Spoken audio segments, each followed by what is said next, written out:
நடிகர் அஜித் குமார் பைக் பயணங்களின் மீது தீராத காதல் கொண்டவர் என்பது அனைவரும் அறிந்ததே. நடிப்பை தாண்டி உலகெங்கும் பைக் பயணம் மேற்கொள்ள வேண்டும் என்பதே அவரது நீண்ட நாள் கனவு. படப்பிடிப்புகளுக்கு இடையே கிடைக்கும் ஓய்வு நேரங்களில் நண்பர்களுடன் பைக் பயணங்களை மேற்கொள்வதை வழக்கமாக கொண்டுள்ளார். பயணங்களின் முக்கியத்துவத்தை பற்றி அஜித் ஒருமுறை பேசுகையில், புதிய மனிதர்களை சந்திப்பதன் மூலமும் வெவ்வேறு கலாச்சாரங்களை அனுபவிப்பதன் மூலமும் நாம் நம்மை பற்றி அதிகம் தெரிந்து கொள்ள முடியும் என்று குறிப்பிட்டார். குறிப்பாக சாதி, மதம் போன்ற எந்த வேறுபாடுமின்றி சக மனிதர்களுடன் பழகும் வாய்ப்பு பயணங்களின் போதுதான் கிடைக்கிறது என்றும் அவர் கூறினார். இந்த கருத்துக்கள் அடங்கிய வீடியோ ஒன்று சமூக வலைதளங்களில் வைரலானது. நடிகர் சத்யராஜ் கூட அஜித்தின் இந்த கருத்துக்கு தனது ஆதரவை தெரிவித்தார்.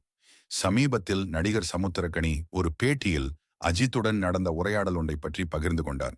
சமுத்திரகனி அஜித்துடன் துணிவு திரைப்படத்தில் இணைந்து நடித்திருந்தார்.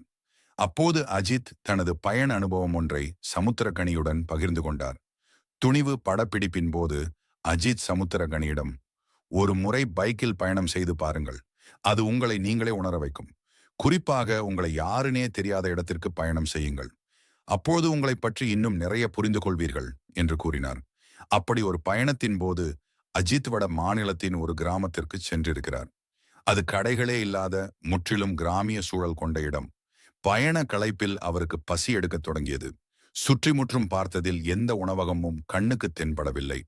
அப்போது அங்கு ஆடு மேய்த்து கொண்டிருந்த ஒருவரை அணுகி தனக்கு பசிப்பதாக கூறினார். பின்னர் மொழி தெரியாத அந்த நபர் அஜித்தை தனது குடிசைக்கு அழைத்துச் சென்றார். தனது வீட்டில் இருந்த ஒரு முட்டையை எடுத்து ரொட்டியுடன் சேர்த்து சமைத்து அஜித்துக்கு கொடுத்தார். அஜித் சாப்பிட்ட பிறகு பணத்தை எடுக்க அந்த ஆடு மேய்ப்பவர் அதை வாங்க மறுத்துவிட்டார். பசிக்கு உணவளிப்பது மனித தர்மம், அதற்கு பணம் தேவையில்லை என்று அவர் கூறியுள்ளார். அஜித்தின் இந்த அனுபவம், பயணங்கள் என்பவை வேறு இடங்களுக்கு செல்வது மட்டுமல்ல, அது ஒருவரின் உள்ளார்ந்த தேடலின் ஒரு பகுதி என்பதை உணர்த்துகிறது. புதிய இடங்கள், புதிய மனிதர்கள், புதிய அனுபவங்கள் மூலம் நாம் நம்மை புதுப்பித்துக் கொள்ள முடியும் என்பதை அஜித்தின் கதை நமக்கு சொல்கிறது. இந்த வீடியோ பிடித்திருந்தால் தமிழ் கவிதை பாலாஜி யூடியூப் சேனலை லைக் மற்றும் சப்ஸ்கிரைப் பண்ணுங்க. நன்றி, வணக்கம்.